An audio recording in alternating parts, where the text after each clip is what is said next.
കോഴിക്കോട് നിന്ന് വന്നിട്ടുള്ള ഒരു കത്താണ്. ഒരു മുസ്ലിം സമുദായത്തിൽപ്പെട്ട ഒരാളാണ് ഞാൻ എന്ന് പറഞ്ഞിട്ട് ഒരു പെൺകുട്ടിയാണ് കത്ത് അയച്ചിട്ടുള്ളത്. ഒരു സുഹൃത്തായ പെൺകുട്ടിയുടെ വിവാഹത്തിന്റെ പൊരുത്തൊക്കെ നോക്കുന്നതിനായിട്ട് ഒരു ജോത്സ്യനെ സമീപിച്ചു. കൂടെ ഞാനും പോയി.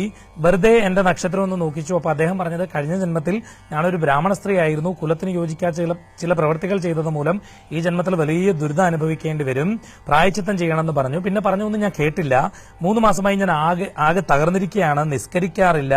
ഹിന്ദുക്കളെ പോലെ ഇറച്ചിയും മറ്റും കഴിക്കാറില്ല. ഹിന്ദുക്കളെ പോലെ ഇറച്ചിയും മറ്റും കഴിക്കാറില്ലാത്ത സ്വഭാവം ഉണ്ടെന്നാണ്. ക്ഷേത്രത്തിലും മറ്റും പോവുകയാണ്. രാമായണവും ഭാഗവതവും ഒക്കെ വാങ്ങിവെച്ചു.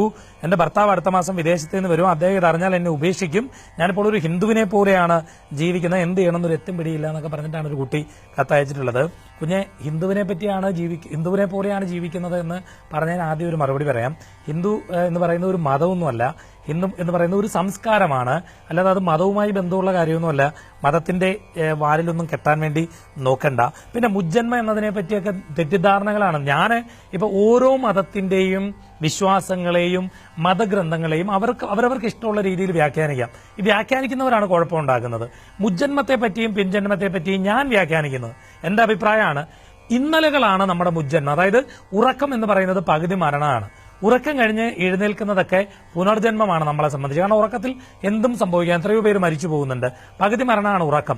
ഇന്നലെ നമ്മൾ ചെയ്ത എന്തെങ്കിലും കുഴപ്പങ്ങൾ ഇന്ന് അനുഭവിക്കുക എന്നുള്ളതിനെയാണ് ഈ മുജ്ജന്മവും പിജ്ജന്മവും എന്നൊക്കെ പറയുന്നത്. അല്ല മരിക്കുന്നതിന് മുമ്പും മരിച്ചതിന് ശേഷമുള്ള കാലയളവ് ഒന്നുമല്ല. നിങ്ങൾ അത്തരത്തിലുള്ള തെറ്റിദ്ധാരണകളൊക്കെ മാറ്റുക. നിങ്ങൾ വെറുതെ നിങ്ങളുടെ ജീവിതം കൊണ്ട് നശിപ്പിക്കരുത്.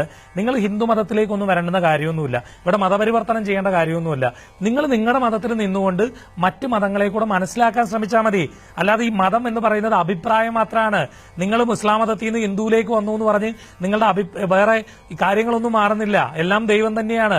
നിങ്ങൾ നിങ്ങളുടെ അഭിപ്രായം മാറ്റുകയാണ്. വ്യക്തിത്വമില്ലാത്തവരാണ് മതം മാറാൻ വേണ്ടി നിൽക്കുന്നത്. മാത്രമല്ല, നിങ്ങളൊന്ന് ആലോചിച്ച് നോക്കിയേ. നിങ്ങൾ കഴിഞ്ഞ ജന്മത്തിൽ ഹിന്ദു ആയിരുന്നു എന്ന് പറയുന്നു, ബ്രാഹ്മണരായിരുന്നു എന്ന് പറയുന്നു. ആ കുലത്തിന് യോജിക്കാത്ത പ്രവൃത്തി ചെയ്ത മൂലമാണ് ഇപ്പോൾ നിങ്ങൾ ദുരിതം അനുഭവിക്കാൻ വേണ്ടി പോകുന്നത് എന്ന് പറയുന്നു. ഇത് നിങ്ങളുടെ ജന്മം എന്ന് പറയുന്നത് ഇസ്ലാം മതവിശ്വാസിയാണ്. ഇസ്ലാം കുലമാണ് നിങ്ങളുടേത്.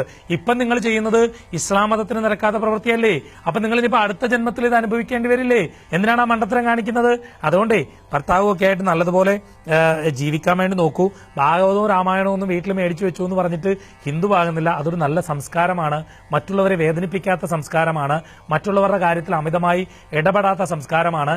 എല്ലാവരെയും ഒന്നിച്ചു കൊണ്ടുപോകണം എന്ന് പറയുന്ന സംസ്കാരമാണ്. ആരോടും വിദ്വേഷമില്ലാത്ത സംസ്കാരമാണ്. എല്ലാത്തിനെയും ഉൾക്കൊള്ളുന്ന ഒരു സംസ്കാരമാണ്. അതുകൊണ്ട് നിങ്ങളെ സംസ്കാരം തുടർന്നാൽ മതി. നിങ്ങൾ നിസ്കരിക്കണം. ഹിന്ദു ഇറച്ചി കഴിക്കില്ല എന്ന് പറഞ്ഞാൽ ഞാനൊക്കെ ഇറച്ചി കഴിക്കുന്ന ആളാണ്, ഞാൻ ഹിന്ദു അല്ലേ? അപ്പൊ വെറുതെ അങ്ങനെയുള്ള കാര്യങ്ങളൊന്നും പറയാണ്ടിരിക്കുക. നിങ്ങൾ നിങ്ങളുടേതായ ഒരു സംസ്കാരത്തിൽ നിന്നുകൊണ്ട് നിങ്ങളുടെ മതത്തിൽ വിശ്വസിച്ചുകൊണ്ട് ഹിന്ദു മത ഗ്രന്ഥങ്ങൾ പഠിക്കുക. അതാണ് ചെയ്യേണ്ടത്. തിരിച്ചെല്ലാവരും അങ്ങനെ ചെയ്യുക. അല്ലാതെ മതപരിവർത്തനമല്ല, മനപരിവർത്തനമാണ് വേണ്ടത്. മുജ്ജന്മവും പുഞ്ചന്മവും ഒന്നുമില്ല. നിങ്ങൾ ഈ ജന്മത്തെ ഇസ്ലാമാണ്. അതിലങ്ങ് വിശ്വസിച്ചാൽ മതി.